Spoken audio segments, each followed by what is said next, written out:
It appears that special counsel Robert Mueller withheld key information in its plea deal with Trump's former attorney, Michael Cohen, which would exonerate Trump and undermine the entire purpose of the special counsel. According to Paul Sperry of Real Clear Investigations, Cohen pleaded guilty last week to lying to the Senate Intelligence Committee in 2017 about the Trump Organization's plans to build a Trump Tower in Moscow, telling them under oath that negotiations he was conducting ended 5 months sooner than they actually did. Mueller, however, in his 9-page charging document filed with the court seen by Capitol Hill sources, failed to include the fact that Cohen had no direct contacts at the Kremlin, which undercuts any notion that the Trump campaign had a backchannel to Putin. On page 7 of the Statement of Criminal Information filed against Cohen, which is separate from but related to the plea agreement, Mueller mentions that Cohen tried to email Russian President Vladimir Putin's office on Jan. 14, 2016, and again on January 16, 2016. But Mueller, who personally signed the document, omitted the fact that Cohen did not have any direct points of contact at the Kremlin, and had resorted to sending the emails to a general press mailbox. Sources who have seen these additional emails point out that this omitted information undercuts the idea of a backchannel, and thus the special counsel's collusion case. Our CI page 2 of the same charging document offers further evidence that there was no connection between the Trump campaign and the Kremlin. An August 2017 letter from Cohen to the Senate Intelligence Committee states that Trump was never in contact with anyone about this Moscow project proposal other than me, an assertion which Mueller does not contest as false, which means that prosecutors have tested its veracity through corroborating sources, and found it to be truthful, according to Sperry's sources.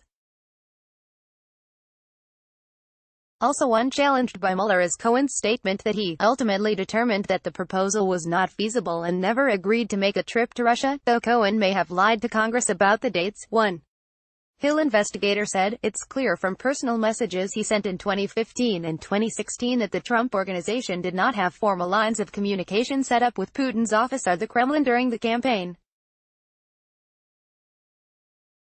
There was no secret backchannel, so as far as collusion goes," the source added, "the project is actually more exculpatory than incriminating for Trump and his campaign." RCI The Trump Tower Moscow meeting, spearheaded by New York real estate developer and longtime FBI and CIA asset, Felix Sater, bears a passing resemblance to the June 2016 Trump Tower meeting between members of the Trump campaign and a Russian attorney who hated Trump, and which was set up by a British concert promoter tied to Fusion GPS, the firm Hillary Clinton's campaign paid to write the salacious and unverified Trump-Russia dossier. British concert promoter and Fusion GPS associate Rob Goldstone. Specifically, we have learned that the person who sought the meeting is associated with Fusion GPS, a firm which, according to public reports, was retained by Democratic operatives to develop opposition research on the president and which commissioned the phony Steele dossier. Washington Post. In both the Trump Tower meeting and the Trump Tower Moscow negotiations, it is clear that nobody in the Trump campaign had any sort of special access to the Kremlin, while Cohen's emails and text messages reveal that he failed to establish contact with Putin's spokesman. He did, however, reach a desk secretary in the spokesman's office. What's more, it was Sater, a Russian immigrant with a dubious past who was representing the Bayrock Group, and not the Trump Organization, who cooked up the Moscow Trump Tower project in 2015, suggesting that Trump would license his name to the project and share in the profits, but not actually commit capital or build the project. Felix Sater, FBI and CIA asset, real estate developer, ex-con Sater went from a Wall Street wunderkind, working at Bear Stearns and Lehman Brothers, to getting barred from the securities industry over a barroom brawl which led to a year in prison, to facilitating a $40 million pump-and-dump stock scheme for the New York Mafia, to working telecom deals in Russia, where the FBI and CIA tapped him as an undercover intelligence asset who was told by his handler, "I want you to understand, if you're caught, the USA is going to disavow you and, at best, you get a bullet in the head." The Moscow project, meanwhile, fizzled because Sater didn't have the pull within the Russian government he said he had.